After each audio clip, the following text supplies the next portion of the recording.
আলোকঝাড়ি মহামায়া মন্দির। শুনেছিলাম মন্দিরটা খুব জাগ্রত, সত্যি জাগ্রত, প্রচুর লোক দেখতে পাচ্ছেন। এটার নাম আবার কেউ বলে ছোট চরণতলা। মেলাটা শুরু হয় 7ই এপ্রিল। নমস্কার বন্ধুরা, আজকের ব্লগে আপনাদের স্বাগত। চলুন মন্দিরটা দেখে আসি একটু। প্রথমেই পাথর দেখছেন, এটা হচ্ছে ফেরার পথে আর কি পাথরটা ছিল।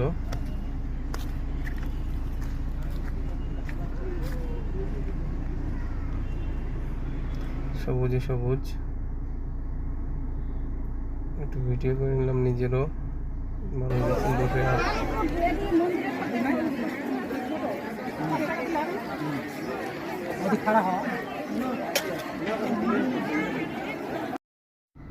দেখতেই পাচ্ছিলেন প্রচণ্ড ভিড়।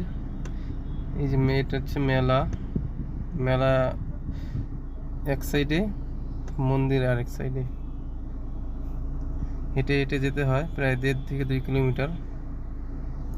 পাহাড়ের এই পারে মেলা হয়, ওপারে মন্দির।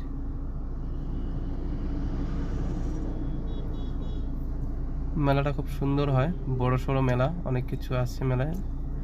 নাগরদোলা, তারপর সার্কাস।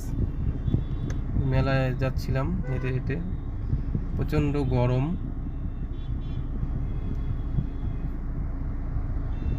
ভিতর দিয়ে আসতে খুবই ভালো লাগে, ঠান্ডা ঠান্ডা থাকে। পাহাড়ের ভিতর দিয়ে হেঁটে হেঁটে আসতে হয়, প্রচণ্ড গরমে সবাই তো ক্লান্ত ছিলাম, বসে রেস্ট করা হলো। এই যে দেখছেন, ফরেস্টের ভিতর দিয়ে এভাবে হেঁটে হেঁটে আসতে হয় পাহাড়ের উপর দিয়ে। এটা পাহাড়ের উপরে, পাহাড়ের এক পাশে মন্দির, আরেক পাশে হচ্ছে আপনার মেলা। মন্দিরটা দেখতে পাচ্ছেন, প্রচণ্ড ভিড়। এই পাহাড়ের মন্দির পার করে উঠে এই ওপারে যেতে হয়। পাহাড়টা অনেকটা বড়, প্রায় 1.5 থেকে 2 কিলোমিটার হাঁটতে হয়। হেঁটে হেঁটে প্রথমে উঠতে হবে, তারপর পাহাড়ে হাঁটতে হবে 1.5-2 কিলোমিটার। 20 মিনিটের মতো প্রায় হাঁটতে লাগে।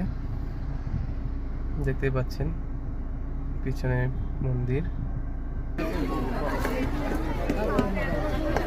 লোকজন হেঁটে যাচ্ছে, নামছে। মন্দিরের পুরো ভিউ, অনেক মানসিক হয় এখানে।